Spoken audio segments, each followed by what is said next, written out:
माझी आई माझ्या आयुष्यातनं जाऊ नये. मला असं वाटलं की आई गेल्यानंतर खरं तर आयुष्यात काय मजाच नाही. बाकी सगळं आहे, पण आई नसेल तर काय जगणं काय खरं नाही. आईला मी म्हणायचं बघ, तू गेल्यानंतर मी रडणार नाही, तू जिवंत असताना तू सांग काय हवंय तुला. विमान, गाडी, या सगळ्या मोठ्या वाटणाऱ्या सगळ्या गोष्टी बघितल्या तर आई नेमकी उलटी होती. आईला वाटायचं ह्या पैसे, म्हणजे आईचा नेहमी किस्सा सांगतो की आम्ही एकदा शूटिंगवरनं चाललो होतो आणि गाडी मी चालवतो ना, आईला असं बसवलं होतं. म्हणजे निळू फुले, आई अशी माणसं घेऊन मला गाडीतनं त्यांना फिरवायला आवडायचं. तर मी असं बसलो होतो आईला घेऊन आणि त्यात बंडल दिलं होतं कुठलं तरी, ते बंडल रुतवतो मी काढलं, नाही म्हणलं हे ठेव. मी कुठले पैसे म्हणलं आता शूटिंग लागलं होतं. अरे पण 5 मिनिटात जाऊन आलोच ना. म्हणलं हो तेवढ्याच लगेच एवढे दिले, 1 लाख रुपये.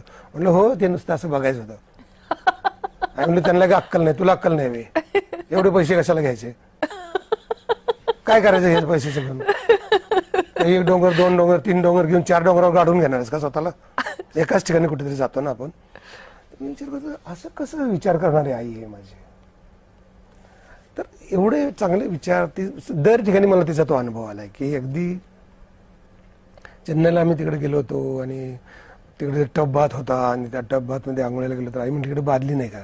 नाही म्हटलं की अगं ते टब मध्ये पाणी भरले ना, तर ती म्हणली मी काय म्हैस आहे डवात बसायला. तर तिचं म्हणणं तेवढ्या बादल्या पाणी व्हायला का घालायचं, असं विचार करणारी माझी आई होती. त्यामुळे मला असं वाटायचं की ही आई आयुष्यातनं जाऊ नये. म्हणजे अगदी पहिल्यांदा मी 50-55 माळ्याची आमची बिल्डिंग आहे, त्या बिल्डिंग मध्ये आणली आणि आई म्हणली ह्या बिल्डिंग मध्ये राहतोय. एका दिवशी इमान दिल ठसला म्हणजे कळेल तुला, आरे कॉलनीच्या बाजूला ते आम्ही ओबेरॉयमध्ये राहतो. म्हणजे इथंच कुठेतरी एखादं घर बांधलं असतं तर राहिलं असतं तर काय वाईट आहे. तिला कळत नाही की ही मुंबईतली किती जागा महाग असते. म्हणजे ही जागा खाली ठेवली, एकावर एकाच्या वरावर बसल्यासारखे सगळे बसलाय, काय याला अर्थ आहे. तर एवढे थोर विचाराची आई होती. तर मी म्हटलं की ही जाऊ नये, पण ही या आयुष्यात आपण ठेवू शकत नाही. तर आईला म्हटलं की तुझ्यानंतर मी जगलोय ते केवळ ऑक्सिजनमुळं. जन्माला आल्याला पहिलं काय लागतं तर आपण ऑक्सिजन घेतो का, अन्न घेतो का.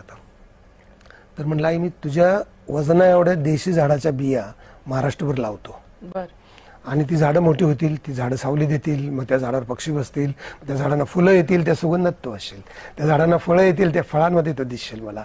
आणि असं करून मी तुला जिवंत ठेवेन. असं करून मी मग ह्या जगमगाटाचं मला काही कौतुक वाटलं नाही आणि झाडाचं कौतुक वाटलं. आणि मग महाराष्ट्रात ते काम सुरू केलं आणि मग ते आता वाढत चाललंय, खूप छान वाढत चाललंय.